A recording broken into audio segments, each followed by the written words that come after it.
Bom dia. Bom dia, Pisolato. Tudo bem contigo, meu caro? Bom dia aos que nos assistem. Tudo poderia ser melhor, mas estamos sobrevivendo. Seu som está um pouquinho baixo, Pisolato. Talvez você precise falar um pouco mais perto da tua câmera. Enquanto isso, eu vou apresentando aqui o Pisolato. Eu não sei se vocês se recordam, o Henrique Pisolato, ele era responsável pelo marketing do Banco do Brasil, na época daquela crise que veio se denominada como mensalão, da AP 470, e o Pisolato foi perseguido, como outros, foi julgado por crimes que não havia se cometido, acabou saindo do Brasil, foi para a Itália, onde ele tinha nacionalidade também, e ao fim e ao cabo acabou sendo perseguido, preso na Itália, tendo que voltar para o país e cumprir aqui uma jornada pouco, vamos dizer assim, bastante desagradável. O que acontece? Eu trouxe aqui, eu queria que aquelas pessoas que estão aqui na nossa audiência prestassem muito atenção ao que a gente vai conversar aqui, porque a história do Pisolato é um pouco do resumo da história do Brasil, recente. E ela acaba tem uma grande novidade agora, porque ele foi acusado com base no caso da Visanet, como se ele fosse responsável pelos contratos da Visanet, que era uma empresa subsidiária. Aí o Pisolato vai explicar melhor. Ela tinha uma relação com o Banco do Brasil, mas era independente. E ele não administrava aqueles contratos, mas foi acusado disso dentro da AP 470. Bom, como aquilo implicava num grande recurso, a acusação é de que ali os desvios eram de 70 e poucos milhões, 72 milhões, se não me engano, o Banco do Brasil quis recuperar o dinheiro e entrou com um processo pedindo, então, para que um perito fizesse as contas para ver quanto que o Pisolato teria que devolver. Afinal de contas, esse dinheiro era do Banco do Brasil, então precisasse ser devolvido para o Banco do Brasil e a Visanet, etc. Como a história aqui do apartamento do Lula no Guarujá. Então, se era do Banco do Brasil, o Banco do Brasil queria o dinheiro de volta. Depois de contratar o perito, saiu agora a sentença, o perito descobriu que dos 77 milhões, 72 milhões, 66... Eu estou falando em números aí, o Pisolato me corrige depois. Eu não tenho os números precisamente aqui. Que quase todo esse dinheiro tinha sido utilizado dentro da Visanet. Que esse dinheiro, então, essa corrupção, esse monstro de 70 e poucos milhões não existiam, e que além dos recursos que foram utilizados ali pela própria Visanet para a compra e entrega de produtos, tinha a comissão da agência que praticamente não tinha de onde explicar a corrupção, e agora isso coloca um novo ponto em todo esse processo lá de 2005, 2006, do caso da P470, que levou à prisão, naquela época, José Dirceu, José Genuíno, a condenação de Delúbio Soares, de tantas outras pessoas, e que, na opinião do Pisolato, e na minha também, é a mãe do Petrolão, do grande caso de corrupção que levou o Lula à prisão. Pisolato, eu fiz um resumo aqui daquilo que a gente conversou, e é evidentemente que eu posso ter pecado aqui em alguma imprecisão, mas eu queria que você me contasse o seguinte, começasse pelo seguinte: qual é a novidade deste teu processo todo a partir do que foi entregue pelo perito? Pois bem, Renato, o mentirão, o mensalão, que é a gênese de todo esse processo que depois termina na Lava Jato, é o grande ensaio, a grande fake news do judiciário brasileiro, ele foi montado em cima de alguns pilares. O primeiro, de que os recursos da Visanet eram do Banco do Brasil. Depois de que esses recursos tinham sido todos desviados, no valor de 73 milhões, para que fosse realizado o mensalão, fosse comprado deputados. E o terceiro era de que eu era a pessoa responsável por administrar esses recursos. O que é essa perícia? Então, o Banco do Brasil, que durante todo o processo do mensalão, depois, inclusive, durante todas as investigações, depois numa outra ação, sempre disse, esse dinheiro não é meu, a VisaNet é uma empresa privada, eu apenas tenho cartões de crédito, Ourocard, que são vinculados à VisaNet. O Banco do Brasil, como o Joaquim Barbosa, na época, disse, não, o dinheiro é do Banco do Brasil, veja bem, como a justiça o mensalão foi criando os fatos, que é a mesma coisa que o apartamento do Lula. O Sérgio Moro disse, bom, mesmo que o apartamento esteja em nome do OAS, que não sei, ele é do Lula. O sítio, mesmo que o proprietário vá lá e diga não é, eles determinam o que é. Então, o Banco do Brasil disse, bom, o dinheiro não é meu, mas o que é que eu vou fazer? Eu vou me aproveitar e vou pedir de volta esse dinheiro, já que o Joaquim Barbosa disse que é. Para fazer isso, ele teve que entrar com uma ação na justiça. E aí, pediu para fazer uma perícia, para ver quanto é que seria esse valor. O perito foi nomeado pela juíza da 20ª Vara de Brasília, e depois de um ano mais trabalhando, revirando toda a documentação do mensalão, no dia 17 de dezembro último, agora, ele entregou a perícia, e a perícia prova o que sempre se disse. Primeiro, ele concluiu que o dinheiro não era do Banco do Brasil, que o dinheiro era da VisaNet, inclusive que a VisaNet fez auditorias, comprovou que o dinheiro tinha sido todo gasto regularmente, que ele contratou a Pinheiro Neto para fazer uma auditoria, e em função disso ela pediu deduções tributárias e fiscais, e que em 2007 a Receita Federal deduziu, aceitou esse projeto. A segunda questão, ele somou todas as notas, que são milhares de notas, né? São mais de 13 mil fornecedores, e encontrou lá a nota fiscal, a data da nota fiscal, a audição de que os serviços foram realizados e a cópia do cheque bancário ou do tédio da transferência bancária de que foi pago. E o maior recebedor, inclusive, é a Globo.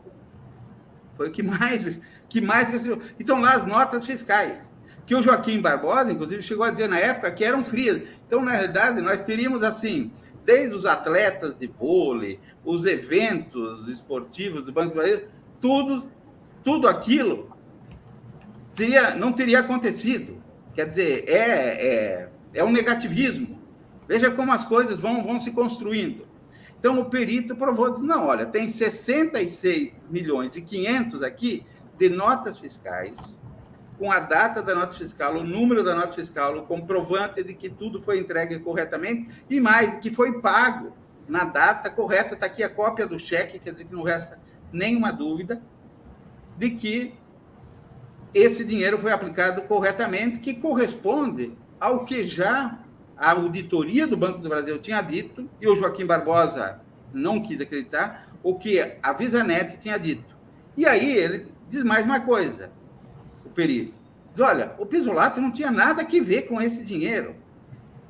O Banco do Brasil tinha uma área de cartão de crédito, e os responsáveis do Banco do Brasil para fazer essa relação com a VisaNet era o pessoal da área de cartão de crédito. O Pisolato não tinha acesso a nenhum centavo disso, não era ele que administrava esse dinheiro, ele não tinha nenhuma ingerência, não tem nenhuma correspondência dele, não tem nada da VisaNet para ele e vice-versa.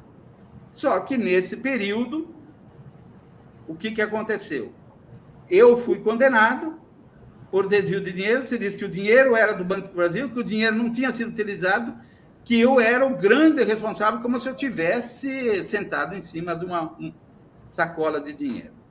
Qual é a nossa preocupação? Ou seja, você foi condenado por um crime que não cometeu. Agora, é essa a conclusão do perito? O perito diz isso claramente. Na época, já se dizia isso. né? Mas ninguém deu ouvido.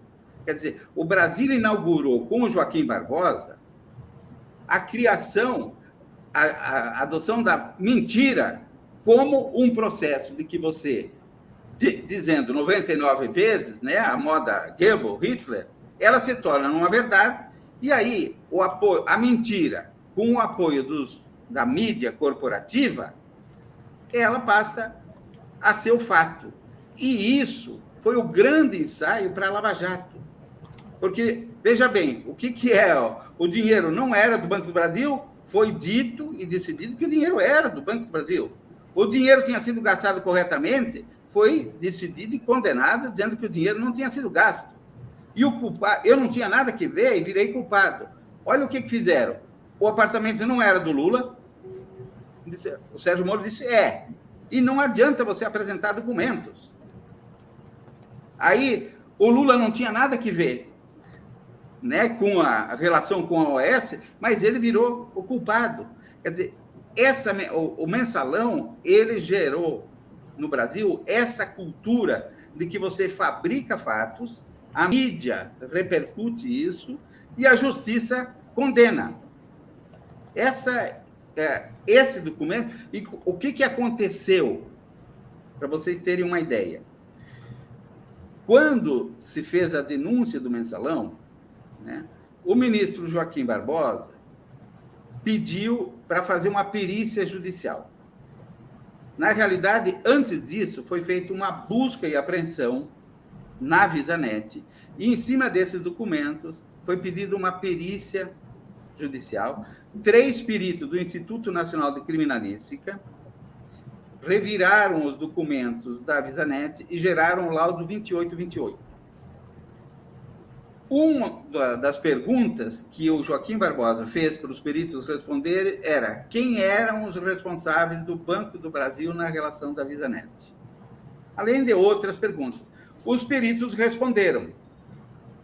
Quando esse laudo foi entregue para o Ministério Público e a Justiça, o que foi que eles fizeram? Eles folhearam o laudo e viram que não tinha... que a denúncia que o Ministério Público tinha feito estava completamente errada.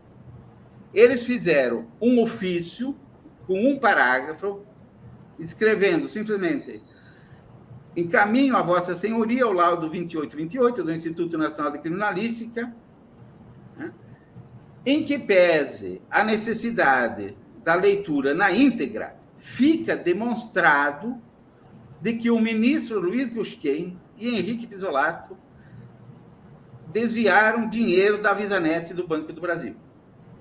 Aí e jogaram isso no processo. Aí você pega o laudo, o nome do Luiz Gusquem não aparece, o meu nome não aparece. Não tinha nada da gente no que os peritos peritaram. Ao contrário, os peritos citam os nomes de quem eram as pessoas do Banco do Brasil nomeadas responsáveis por isso. O que é que o Joaquim Barbosa faz, então?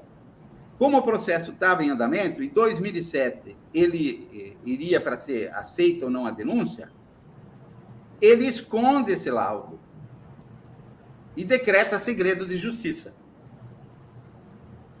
Os advogados, na hora da aceitação da sessão de aceitação da denúncia, e os demais ministros do STF não tiveram acesso a isso. Esse laudo só veio à tona, ele jogou isso num outro processo. Esse laudo só veio à tona porque o ministro Lewandowski, quando assumiu depois, quebrou o sigilo. Eles tinham feito sigilo. E o nosso medo maior agora é que esse mesmo laudo que o perito judicial fez, agora entregou no dia 17 de dezembro, venha acontecer a mesma coisa.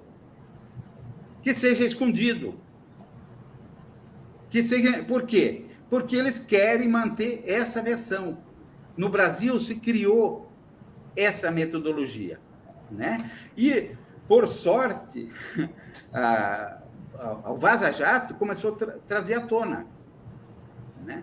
Quer dizer, o hacker da Vaza Jato hoje é difícil de segurar. Por quê? Porque esse laudo ele é mais ou menos correspondente ao que veio à tona na Vaza Jato. de que tudo não passou de uma grande invenção, de uma grande mentira, aonde oportunistas se aproveitaram, né? Que, no fundo, até pegando o gancho, porque eu vi um pouco do que o Eduardo dizia, o que é que eles queriam? Eles queriam tirar um governo, né, que não correspondia aos interesses especulativos e foram montando uma estratégia até o impeachment da Dilma, até tomar conta da Petrobras e assim por diante. Então, hoje, nós estamos diante disso. Com todas as provas e documentos, foi mantida essa grande mentira. O perito está reafirmando o que já se dizia e os documentos na época que foram escondidos, e agora nós corremos o risco de, mais uma vez, que se esconda isso. Isolato, vamos lá, só para a gente tentar organizar aqui. Bom, você acabou sendo perseguido, foi preso na Itália, voltou para o Brasil, cumpriu aqui um período de prisão. Agora, qual é a tua condição atual e o que você pretende fazer? Com essas provas que você tem agora, você pretende processar o Estado brasileiro para ter algum tipo de ressarcimento?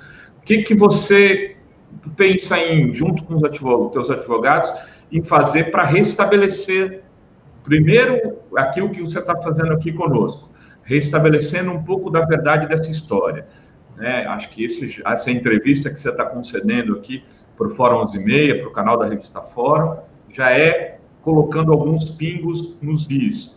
Mas, do ponto de vista jurídico, você pretende também tentar restabelecer economicamente ou judicialmente, enfim, alguma coisa depois de tudo isso que você passou? E se você pudesse contar um pouco essa tua história também da fuga na Itália, porque isso marcou muito teu personagem dentro da história ali da P470, né? Se você pudesse falar um pouco disso. Vou começar pelo final, então, Renato.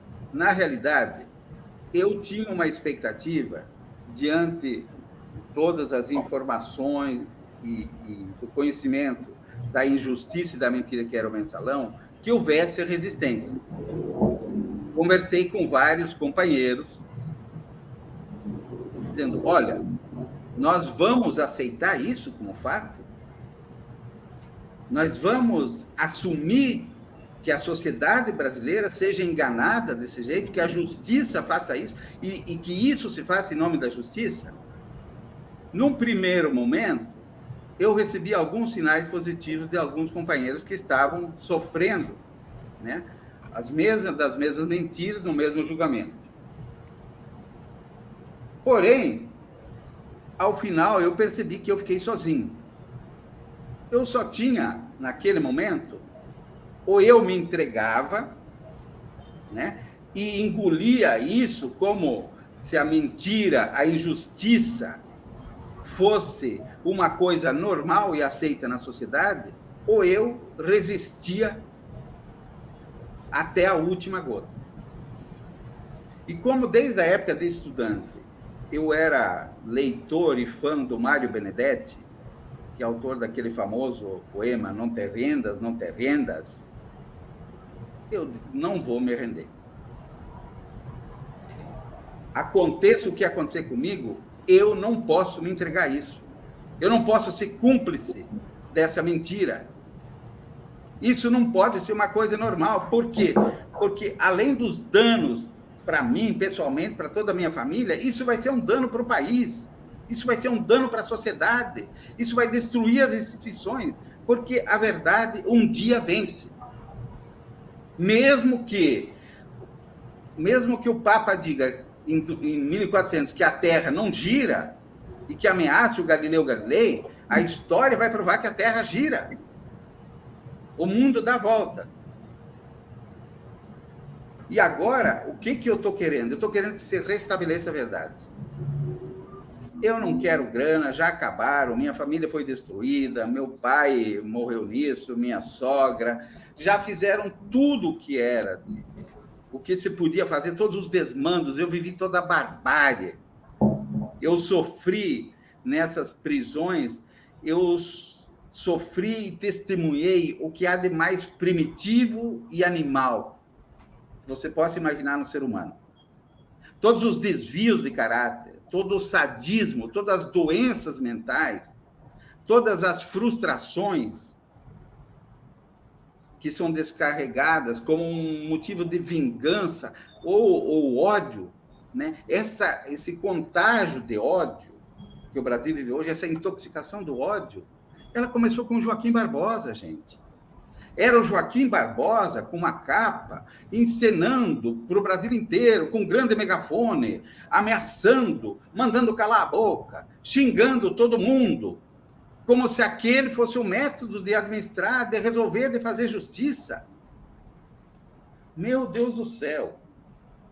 Os piores períodos da humanidade foram os períodos de justicialismo, gente. A humanidade parou 700 anos e se atolou no maior pântano de ignorância, de miséria, de sofrimento, de injustiça, de destruição na Idade Média e chamaram de Santa Inquisição. Era o que diziam na época, o Joaquim Barbosa era o herói. Só faltou dizer que ele era santo. O que é que os inquisidores faziam? O que aconteceu? Se rompeu isso, eu espero, né, que o Delgatti, que ajudou tanto agora a revelar isso, e que esse laudo não seja escondido, eu tenho muito medo. Eu tenho muito medo que a juíza, porque essas coisas, eles funcionam. Como é que eles funcionam? Eles corrigem um erro fazendo um erro maior. Né? Foi assim, eles tentaram, com o Lula. Agora, imagina que a Lava Jato não foi só o Lula. Quantas? São centenas de pessoas.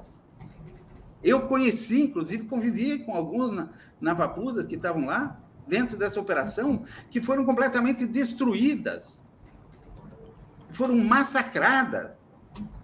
Não se fez... A última coisa que se pensou foi em justiça. Se transformou... O Joaquim Barbosa transformou a justiça num método de vingança via espetáculo. Era o quê? Era a Idade Média. Era o inquisidor fazendo os discursos nas catedrais. Depois se usou, inclusive, um método da Idade Média, que foi o quê? A delação premiada. O que se fazia na Idade Média?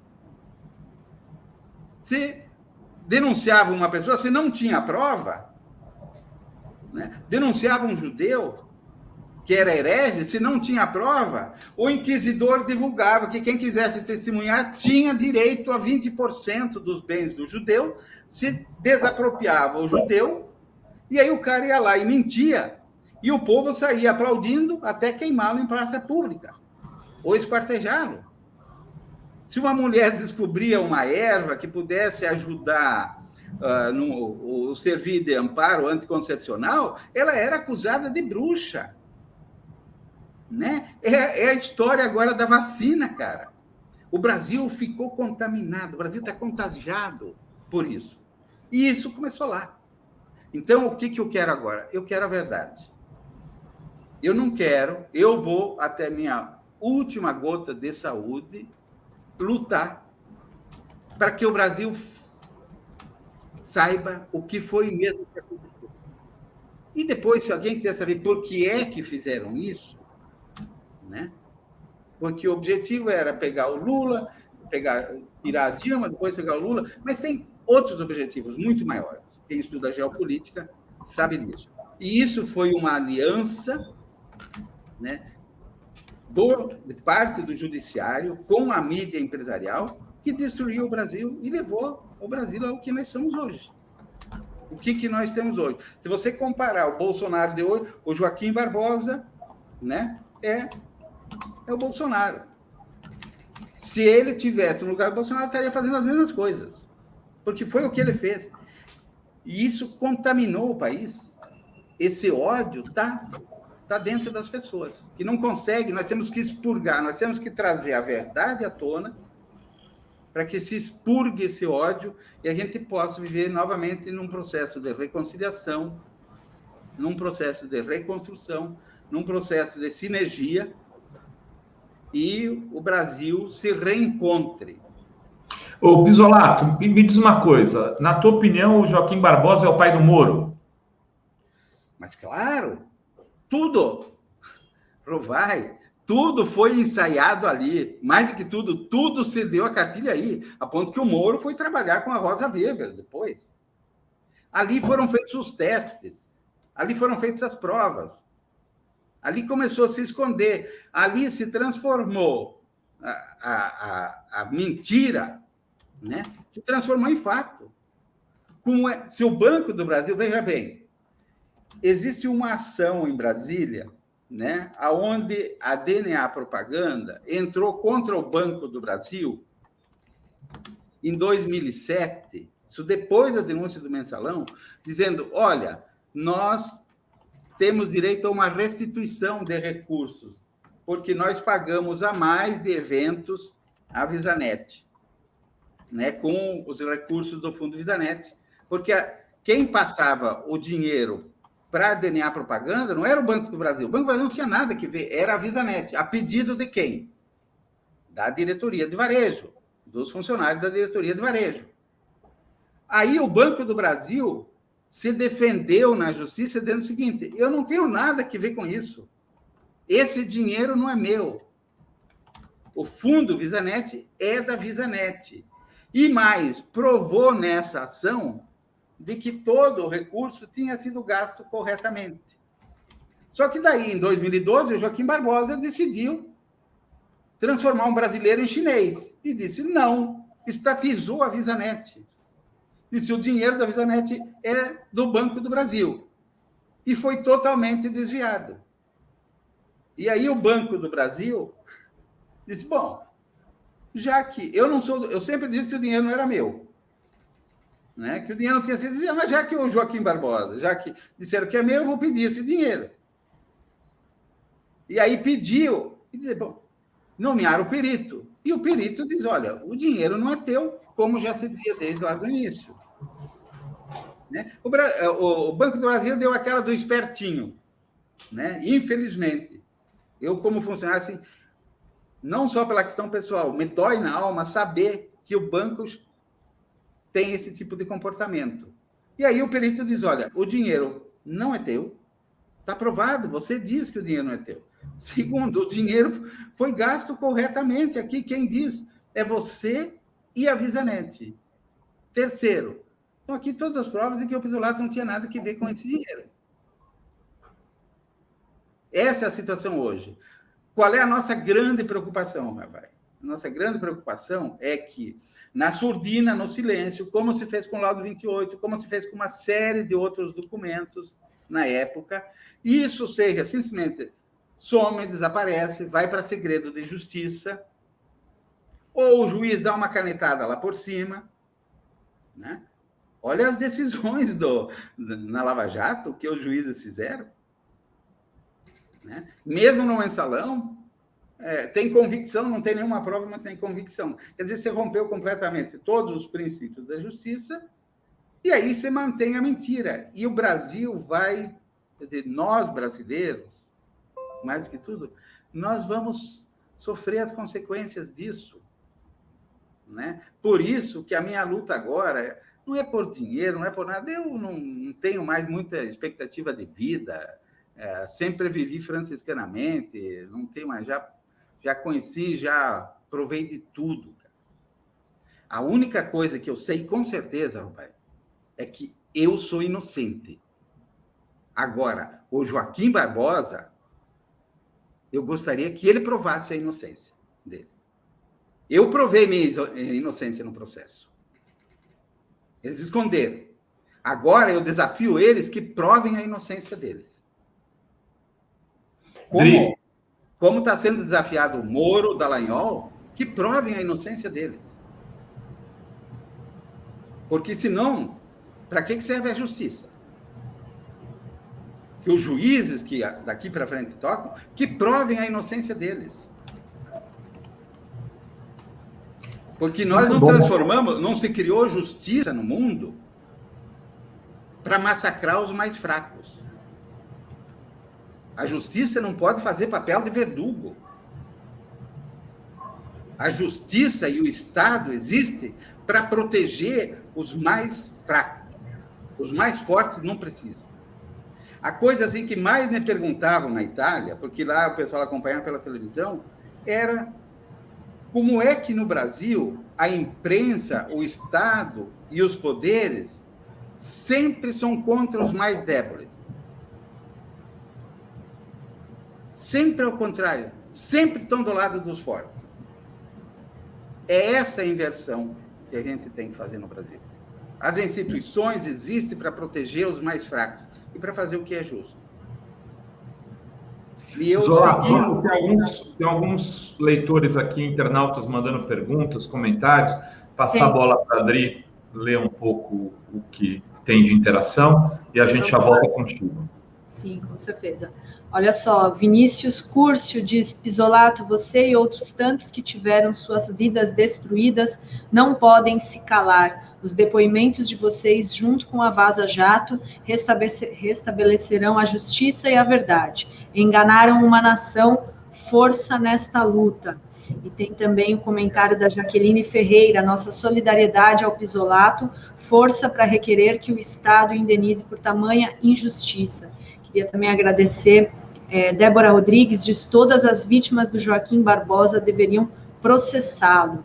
E tem também Jaqueline Ferreira: e o Luiz Gushiken morreu com sua reputação destruída. O Joaquim Barbosa e o MP têm sangue nas mãos. Tem também o comentário da Débora Rodrigues: programa impecável, Adri Rovai, gratidão a você também. Bem-vinda, Maria Campos, que é a nova membro aqui do canal. Lembrando que todo mundo que manda superchat até o final do programa de hoje participa do sorteio, que ainda é do livro da Olga Curada, que ainda vai ser daqui a pouco no final do programa, mas vamos seguir. Rovai. Estamos chegando ao final do programa aqui, Pisolato. Eu queria que você falasse um pouco do Gushiken, né? Você teve uma relação com ele e ele acabou falecendo, morrendo. Não teve condições de repor a verdade sobre sua dignidade, seu caráter, né? Enfim. E vocês foram parceiros, né, de militância no movimento sindical bancário, tiveram uma história paralela, conjunta, enfim. Mais do que isso, né, isso me comove, cara, porque eram tempos de utopia, né? Na época, a gente acreditava em sonhos, que o Brasil não sonha mais hoje, né? Você perdeu isso. A gente sonhou muito, acreditou muito, e esses sonhos começaram a serem matados, né? Começaram a ser destruídos por esse método arrogante, né? Esse método truculento da mentira. O Brasil precisa voltar a isso, né? O Gushiken, já débil de saúde, não sobreviveu a tudo isso, né? Eu não sei se por um milagre ou inspirado, eu sempre relia esse poema do Mário Benedetti: não se renda, não se renda. Aliás, é muito lindo a despedida do presidente do Uruguai, Tabaré Marques. Ele declama esse poema quando ele passou o poder no ano passado, né? Deixou o governo e depois, tristemente, faleceu. Eu acho que, em nome dele, da luta que foi para chegar onde o Brasil chegou, com alguma esperança. Na época que o Brasil, eu lembro como o Brasil era visto no exterior, como era bom ser brasileiro, né? Desses poucos hálitos que a gente teve de esperança, é em cima disso que a gente tem que resgatar e procurar a verdade. Que o Gushiken descanse em paz, né? E receba as glórias por tudo o que fez nessa luta, e a gente vai continuar aqui para restabelecer a verdade até a última gota de saúde. E que um dia o Brasil possa respirar. Na Itália existe um adjetivo que se criou: mala giustizia. Quer dizer, é o lawfare, é a justiça feita com interesse mesquinho. Tem um caso, inclusive, famosíssimo na Itália, que é, vocês podem, porque está em toda YouTube, mídia, filmes, documentários, teve consequência, né? Que é o caso Enzo Tortora. É um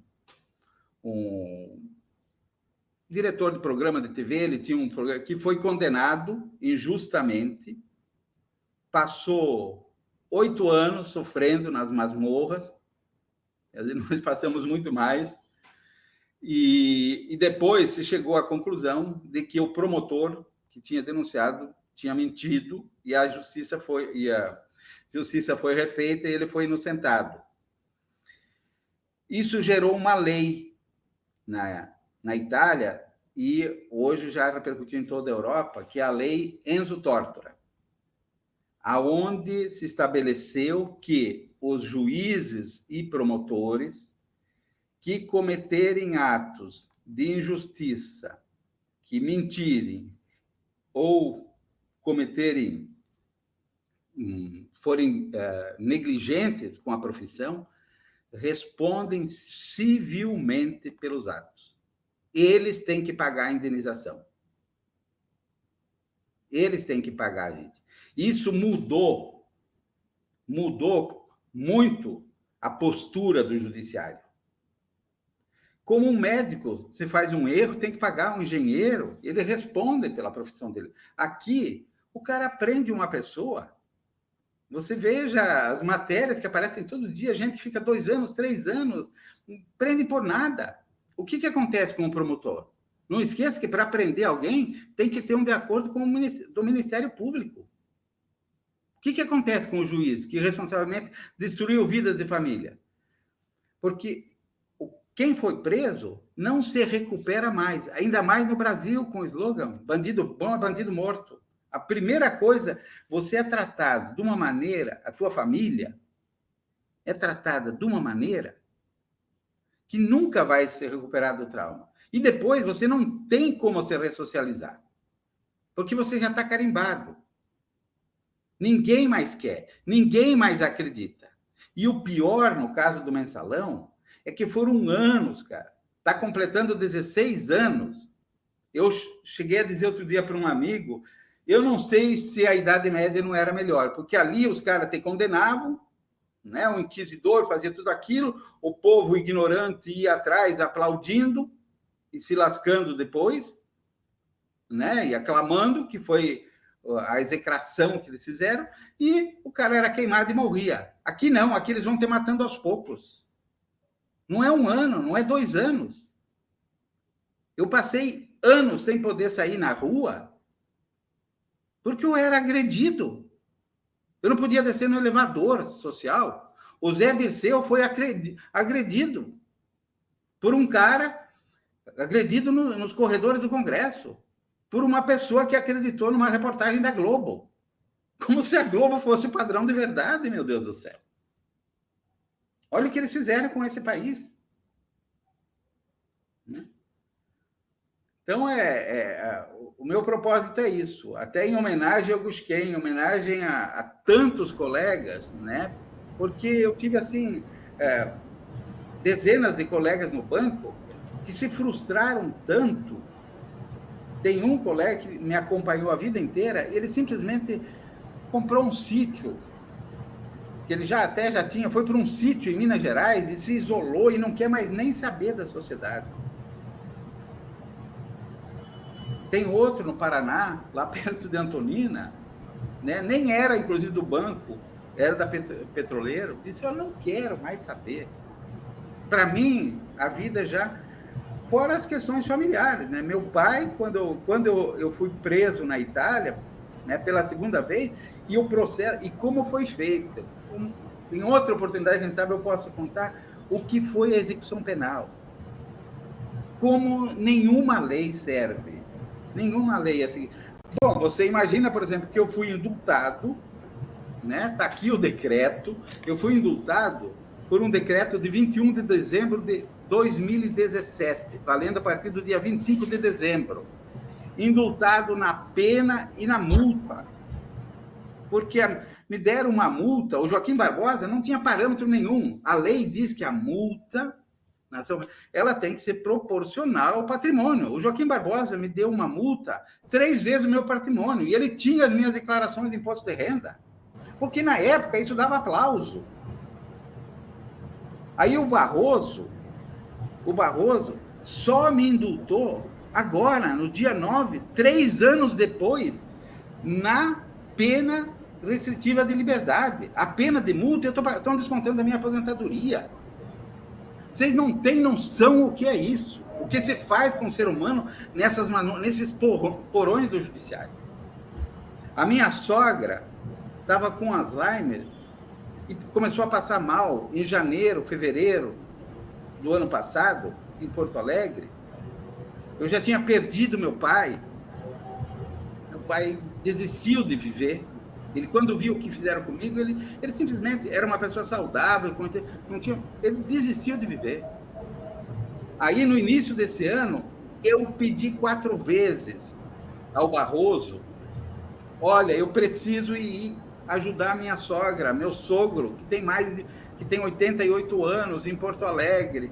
Agora, com a pandemia, minha sogra está com Alzheimer, caiu, está toda machucada, não está conseguindo andar, isso, aquilo. Eu pedi 4 vezes. Ela faleceu em abril. Eu notifiquei mais uma vez. Eles não permitem. Então, não se iludam com a fachada da justiça.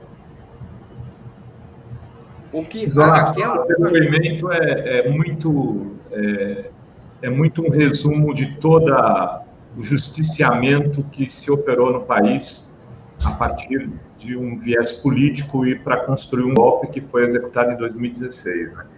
A verdade é que a tentativa era executar esse golpe antes, ali em 2006, 2005, 2007, antes da reeleição do Lula. A ideia era essa. Pisolato, quero te dizer que assim, vamos tentar te trazer aqui em outras ocasiões. A gente tem, acho que, outras coisas que você pode conversar. Tem algumas pessoas que mandaram superchat, né, Dri? E fizeram comentário. Queria agradecer o Thales Vasconcelos pelo generoso aqui superchat. É necessária a instauração de uma comissão da verdade para o processo do Mensalão e da Lava Jato, com certeza. E eu acho assim, essa história tua, Pisolato, essa história do Gushiken, do Delúbio, do Zé Dirceu, do Genuíno, de tantos que foram vitimados ali, precisava ser contada com mais carinho. Vamos conversando sobre isso, vamos conversar com pessoas aí que viveram essa tragédia para ver se a gente não faz algo especial. Eu acho que é o caso, que as coisas vão se recompondo, a justiça pode tardar, né, mas uma hora a história recompõe.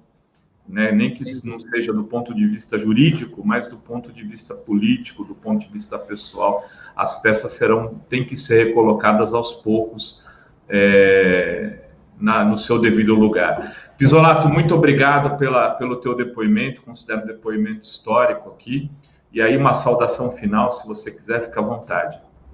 Obrigado a vocês aí por essa oportunidade, e um pedido: por favor, nos ajude a revelar essa verdade.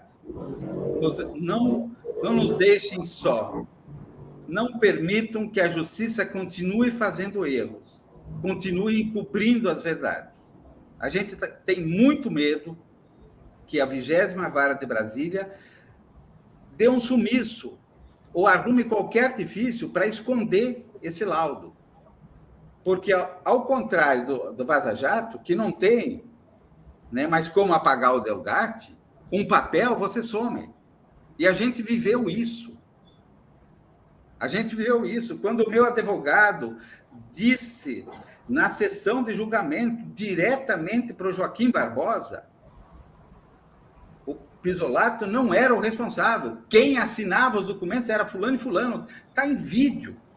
Tudo isso Os vídeos estão aí. O Joaquim Barbosa virou as costas e sumiu com os documentos para não reconhecer. O que é que ele ganhou com isso? Então, nós temos que voltar à verdade. O Brasil precisa da verdade, o mundo precisa da verdade. Muito obrigado a vocês por tudo, obrigado a todos os que se solidarizaram aí. E nos ajudem, por favor. Nos ajudem, porque a gente já está no final. A saúde está... É resistência, resistência, resistência. Obrigado. A gente tem aí que continuar tratando disso, e a militância progressista, de esquerda, enquanto não repor algumas verdades, não recolocar algumas verdades, Dri, e assumir alguns erros que possa vir a ter cometido, mas que esses erros não continuem sendo superestimados como foram. São bilhões, são não sei quantos bilhões, são não sei quantos trilhões, e as pessoas mudar essa narrativa, a gente vai ter muita dificuldade de voltar a ajudar a governar e construir a história desse país. E, então, nesse sentido, o depoimento do Pisolato é uma peça nesse quebra-cabeça, a meu ver. Ótimo. Rovai, só antes da gente terminar, queria agradecer a Maria Cláudia Junqueira. Esses juízes e a Globo têm que pagar. A Débora Rodrigues, ela pede para a gente recortar essa segunda parte para compartilhar no Twitter. Vamos fazer isso, sim. E o Juninho Camacan diz, por favor, entrevistem o Delgatti Hacker e, se possível, o Tacla Duran. Estamos aqui, já tentamos os dois. Muito bom. Rovai, um beijo para você. Um beijo para todos. E a gente está aqui amanhã, todos os dias, às 11h30. Um beijo para todos.